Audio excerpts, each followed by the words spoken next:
O seu apelido, T-Mac. E ele marcou os anos 2000 como um dos melhores alas que a liga já viu. Imaginem um cara com os talentos semelhantes ao de Kobe Bryant, porém com 2,3 metros de altura. Considerado pelo próprio Kobe o cara mais difícil de ser marcado. No vídeo de hoje vou te contar a história de um jogador que ele é Hall da Fama, que nunca ganhou o título e nem chegou a ganhar uma série de playoffs na carreira. Tracy McGrady, nascido dia 24 de maio de 1979 em Bartow, na Flórida. McGrady cresceu sem o pai e foi criado por sua mãe Melanice e sua avó. No colégio, ele não começou no basquete, mas e sim no beisebol. Mas por ser grande fã do Orlando Magic e de Penny Hardaway, nos anos de ensino médio se dedicou mais ao basquetebol. E foi no nosso esporte favorito que ele se destacou, na Auburndale High School, tendo médias de 23 pontos, 12 rebotes, 4 assistências e 5 tocos. Com certeza fora da média de um jogador de high school. Até se mudar para Durham, na Carolina do Norte. E por lá, ele era relativamente desconhecido. Um aluno com notas ruins que muitas vezes matava aulas. E pelo visto, sua carreira acadêmica não era uma opção. Por conta de seu talento no basquetebol e seu ego, e a forma como levava o colégio, não foi bem visto pelos olheiros de faculdades. Mas mesmo assim, seu técnico conseguiu colocá-lo em um camp de treinamento chamado ABCD da Adidas, onde ele entrou como o último da lista, o número 175, e saiu de lá como o primeiro, após enfrentar o ranqueado número 1 da época, Lamar Odom.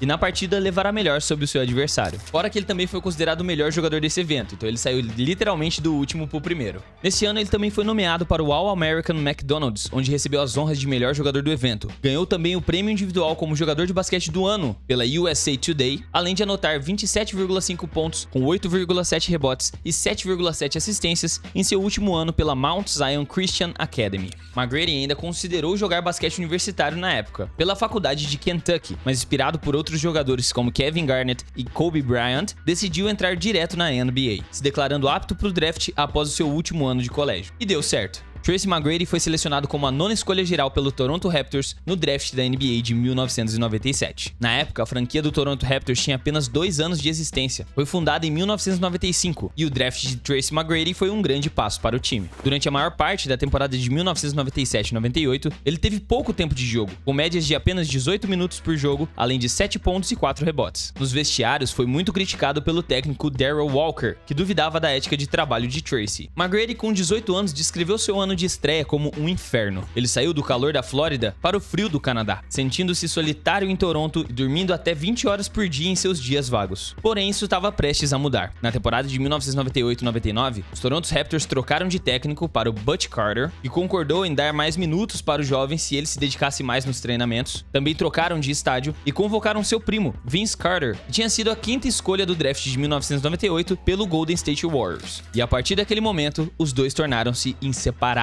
quase como se fossem gêmeos. Porém, dos dois, Vince Carter tinha os holofotes, pois ele havia ganhado o prêmio de calouro do ano pela equipe e encantou todo o Canadá com suas enterradas fantásticas. Na temporada de 1999-2000, a dupla decolou, Vince Carter anotando 26 pontos e 4 assistências por jogo e McGrady vindo para 15,4 pontos e 6,3 rebotes, além de uma incrível presença defensiva com 1,9 tocos por jogo. Eram uma bela dupla que mostrava um futuro brilhante em Toronto, como se fosse uma espécie de Michael Jordan e Scottie Pippen, porém dos anos 2000. A dupla conseguiu ajudar os Raptors a chegarem a 45 vitórias e 37 derrotas. Se classificaram para o primeiro playoff da história da franquia, mas já na primeira rodada foram derrotados pelo New York Knicks de Alan Houston e Patrick Ewing por 3-0. Mesmo Tracy McGrady e Vince Carter serem primos e os dois melhores jogadores do Toronto Raptors, T-Mac não gostava do seu papel secundário atrás de Vince Carter. Ele não queria ser Scott Pippen para sempre. E após a eliminação do Toronto Raptors na primeira rodada, e Grant Hill, que na época era 5 vezes All-Star, demonstrar fortes interesses em ir para Orlando, McGrady tornou-se um agente livre e assinou com o Orlando Magic por um contrato de 7 anos no valor de 92,8 milhões de dólares. E foi assim que a dupla dos primos de Orlando acabou virando um grande e se eles tivessem continuado juntos. Porém, a nova dupla Grant Hill e Tracy McGrady era extremamente promissora, mas infelizmente Hill jogaria apenas 47 jogos no total ao longo de toda sua passagem na equipe, devido a múltiplas lesões, forçando Tracy McGrady a assumir um papel de liderança e pontuação mais significativo que o previsto. E na temporada de 2000-2001, Tracy McGrady superou as expectativas de todos, emergindo como um dos melhores jogadores da NBA, rendendo sua primeira aparição no All-Star Game, atingindo médias de 26,8 pontos, 7,5 rebotes e 4,6 assistências por jogo, o suficiente para ele ganhar o prêmio de Most Improved Player, que é o prêmio de jogador que mais evoluiu na temporada. Com 43 vitórias e 39 derrotas, o Magic foi aos playoffs, playoffs, com direito a uma performance incrível de McGrady no jogo 3, que veio para 42 pontos, 10 rebotes e 8 assistências. Porém, ainda assim, o Magic foi eliminado pelo Milwaukee Bucks de Ray Allen em apenas 4 jogos. Na temporada de 2001-2002, tivemos algo muito semelhante com a temporada anterior. T-Mac veio para médias de 25,6 pontos, 7,9 rebotes e 5,3 assistências por jogo, indo novamente ao All-Star Game, que inclusive foi marcado por uma bela jogada de uma ponte aérea que ele fez para ele mesmo usando a tabela, e nesse ano foi colocado pela primeira vez no primeiro time da NBA. Mas no final da temporada, a história se repete. Magic foi aos playoffs, porém foram eliminados ainda na primeira rodada em 4 jogos novamente, agora para o Charlotte Hornets. Na temporada de 2002-2003, Tracy McGrady veio para mostrar todo o seu potencial, se tornando um dos jogadores mais dominantes da NBA, conquistou seu primeiro título de pontuação, com médias de 32,1 pontos por jogo, 6,5 rebotes e 5,5 assistências, praticamente carregando o time do Orlando Magic nas costas. Terminou em 4º lugar para MVP daquela temporada, sendo um dos melhores arremessadores de 3 do ano e sendo considerado por Kobe o jogador mais completo e difícil de ser marcado. He was a nightmare to guard. I always wish if I had one player to play with, it was this guy. Because he could do everything I could do, but he was taller.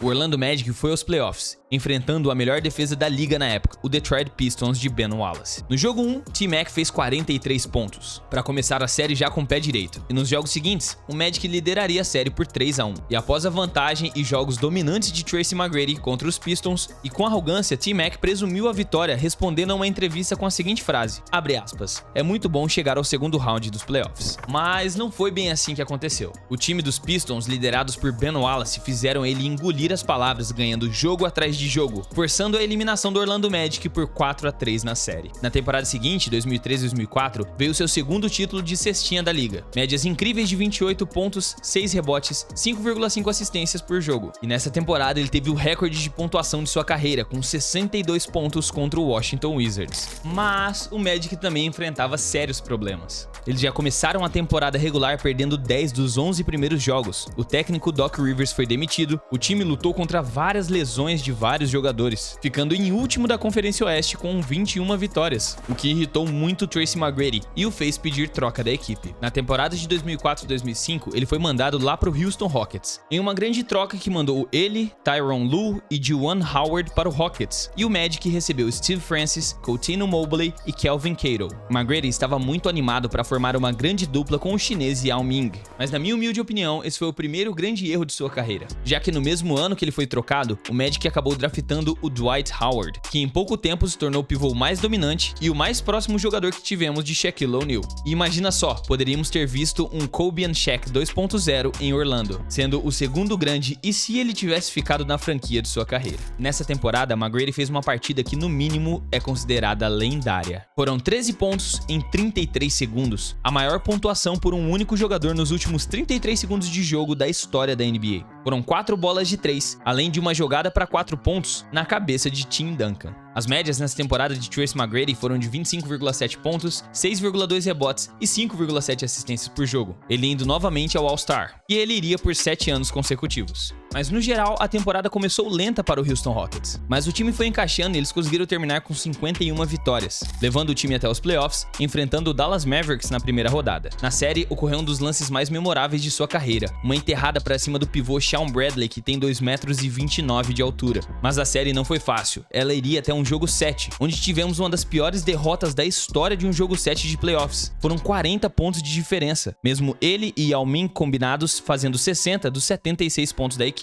Na temporada seguinte, a temporada de 2005-2006 foi decepcionante para os Rockets, já que McGrady disputou apenas 47 jogos devido à lesão, e em vários momentos do ano, ele perdia jogos por conta de espasmos nas costas, incluindo um momento em janeiro em que ele teve que ser carregado para fora da quadra em uma maca devido a uma grave crise. Apesar de seus problemas de saúde, McGrady conseguiu jogar o All-Star Game daquele ano, diante da sua própria torcida em Houston, marcando 36 pontos em 27 minutos de quadra. Na temporada regular, ele teve 24,4 pontos, 6,5 rebotes por jogo, mas muito devido às suas lesões e às lesões de Yao Ming, os Rockets ficaram de fora dos playoffs. Na temporada 2006-2007, infelizmente, os problemas de saúde continuaram a perseguir Tracy McGrady. As lesões afetaram toda a sua temporada regular, mas a ausência dele em quadra foi a ascensão de Yao Ming, que teve uma ótima temporada regular. T-Mac Mac ainda manteve boas médias, mesmo jogando pouco, com 24,6 pontos, 5,3 rebotes e 6,5 assistências. E nos playoffs ele chegou saudável contra o Utah Jazz, em uma série que se estenderia em 7 jogos, aonde eles foram derrotados. Após a derrota, McGrady, visivelmente emocionado, disse na coletiva de imprensa: This team is going to go as far as I take them, and I tried my best. I tried, man. Maybe I could have did more, but it didn't happen. Na temporada de 2007-2008, os Rockets tiveram uma sequência de 22 vitórias consecutivas, a maior da história da franquia. McGrady seguia jogando ainda em alto nível, com 21,6 pontos, 5 assistências e 6 rebotes de média. O Houston ganhou 56 partidas, indo aos playoffs em mais um confronto contra o Jazz. Mas quando os playoffs chegaram, McGrady estava cuidando das lesões no ombro e no joelho, às vezes exigindo que ele recebesse injeções analgésicas e drenasse fluidos do ombro e do joelho para que ele pudesse jogar. E isso não impediu que ele jogasse um basquete de extrema qualidade nessa série. A série se estendeu até o jogo 7, na qual ele fez 40 pontos. Mas sem o Yao Ming, que se lesionou nessa mesma série, ele mais uma vez não foi capaz de avançar nos playoffs. Na temporada de 2009, infelizmente as coisas não melhoraram para T-Mac. Ele jogou apenas 35 jogos e teve que passar por cirurgias no ombro e no joelho esquerdo. E é aquela, quando um estava lesionado, o outro estava saudável. Yao Ming, saudável. T-Mac, não. E nessa temporada ele teve a queda mais drástica nas médias, nos poucos jogos que disputou, chegando a 15,6 pontos e 4,4 rebotes. O Rockets ainda foi aos playoffs e avançaram da primeira rodada contra o Portland Trail Blazers em 6 jogos, porém sem Tracy McGrady, o que tecnicamente ele ganhou uma série de playoffs, mas não jogando. Daquele jeito, vendo de terno do banco de reservas. Na segunda rodada, o Houston Rockets enfrentaria o Los Angeles Lakers e acabariam sendo eliminados em 7 jogos. Foi nesse ponto da carreira de Tracy McGrady que foi o início do fim. Parecia que seu corpo não aguentava mais ficar saudável, e na temporada de 2010, McGrady ainda estava se recuperando de uma cirurgia, mas mesmo assim voltou para as quadras, ficando muito limitado com apenas 7 minutos vindo do banco de reservas, e depois de apenas 6 jogos com médias de 3,2 pontos, os Rockets decidiram cortá-lo do elenco, e ele foi trocado para o New York Knicks, onde ele terminaria a temporada de 2010 com médias de 9,4 pontos, 3,9 rebotes e 3,7 assistências e 26 minutos de quadra. McGrady apareceu em apenas 24 jogos pelo time do New York Knicks, por isso que muitas pessoas nem lembram dessa passagem dele pela equipe nova-iorquina. Na temporada de 2011 ele assinou com o Detroit Pistons, por onde marcou apenas 8 pontos em 72 partidas jogadas, em um time que nem chegou aos playoffs. Depois, na temporada de 2012, ele assinou com o Atlanta Hawks, onde jogou 52 jogos com uma média de 5,3 pontos por jogo, sendo a primeira temporada em que ele foi 100% reserva. E o pior, ainda sofrendo com constantes lesões. Os Hawks chegaram até os playoffs, mas foram eliminados em 6 jogos pelos Celtics. Em 2013, McGrady assinou um contrato de 1 ano com o time Qingdao Double Stars Eagles da Associação Chinesa de Basquete, onde teve 25 pontos de média, 7,2 rebotes, 5,1 assistências e 1,6 roubos de bola. E é nesse ponto onde parecia tudo acabado a sua carreira de NBA. Mas logo após a conclusão da sua campanha na China, McGrady foi convocado por Greg Popovich e assinou com o San Antonio Spurs a tempo de fazer parte da equipe nos playoffs, onde ele teve a maior chance de encerrar sua carreira como um campeão da NBA, mesmo que fosse apenas vindo nos minutos finais da partida, sendo um reserva do reserva e não marcando nenhum ponto pelo time. Ele era o jogador que vulgarmente chamam de garbage time, e nessas finais o San Antonio tinha a vantagem das vitórias, o que infelizmente foi por água abaixo naquele famoso arremesso de Ray Allen na zona morta para levar o jogo 6 para a prorrogação, e em seguida no jogo 7 virar um título para a carreira de LeBron James. Após a derrota, Tracy McGrady oficialmente anunciou sua aposentadoria. Ele ainda tentou uma carreira profissional no beisebol, como um sonho de infância, mas durou poucos meses no time Sugarland Skitters, na liga profissional de beisebol do Atlântico. Tracy McGrady, sem dúvidas um dos melhores jogadores e mais talentosos alas que a NBA já viu, que infelizmente virou vítima de lesões, e muitos especulam que o maior motivo das lesões foi seu ganho de massa muscular em Houston, já que anteriormente ele era saudável, e visivelmente ele ficou mais forte ao chegar à equipe comparado ao que ele era em Orlando. O ganho de peso misturado com a sua explosão foi uma combinação fatal para os seus joelhos. Sempre teve e sempre vai ter uma comparação dele com Kobe Bryant, já que ele era tão talentoso nos arremessos tanto de meia distância quanto para 3 pontos, finalizava muito agressivo e tinha todas as características ofensivas que Kobe, porém mais alto. Só tinha um pequeno detalhe que Kobe se destacava dele: Kobe treinava muito mais. Fator que foi decisivo em sua carreira, e ele mesmo chegou a assumir em uma entrevista posteriormente que faltou comprometimento nos seus treinamentos, pois ele confiava muito em seu talento natural, e seu jogo praticamente não tinha falhas em quesito ofensivo, mesmo sem treinamento. Um dos estilos de jogo mais bonitos e fluidos que a liga já viu. Seu talento lhe rendeu incríveis desempenhos na NBA e múltiplos títulos de cestinha, porém que que nunca chegou a ganhar uma série de playoff. Sua falta de sorte e inúmeras lesões o tornaram um dos maiores DC que a liga já viu. O jogador que foi 7 vezes All-Star, sem ao menos ter um número aposentado pelas 7 franquias que passou, em 2007 foi eleito um Hall da Fama. E a maior pergunta que fica, quão bom realmente foi Tracy McGrady? Sem dúvida, um dos top 5 melhores alas dos anos 2000, que teve os melhores anos de sua carreira em um curto período de tempo. Que nos anos em que geralmente os jogadores atingem o ápice de sua carreira, foi onde as lesões começaram a aparecer. E é onde gera uma das maiores dúvidas da história da NBA. Será que a gente viu de fato o prime de Tracy McGrady ou apenas o começo do que poderia ter sido o seu auge? E esse foi o vídeo de hoje. Se você gostou, pode considerar se inscrever aqui embaixo, porque ativando o sininho de notificações você fica por dentro de todos os conteúdos assim que eles saem. A sua opinião é muito importante para esse canal, então deixe seu comentário aqui embaixo a respeito da carreira de Tracy McGrady. Eu te vejo no próximo vídeo, até a próxima e falou!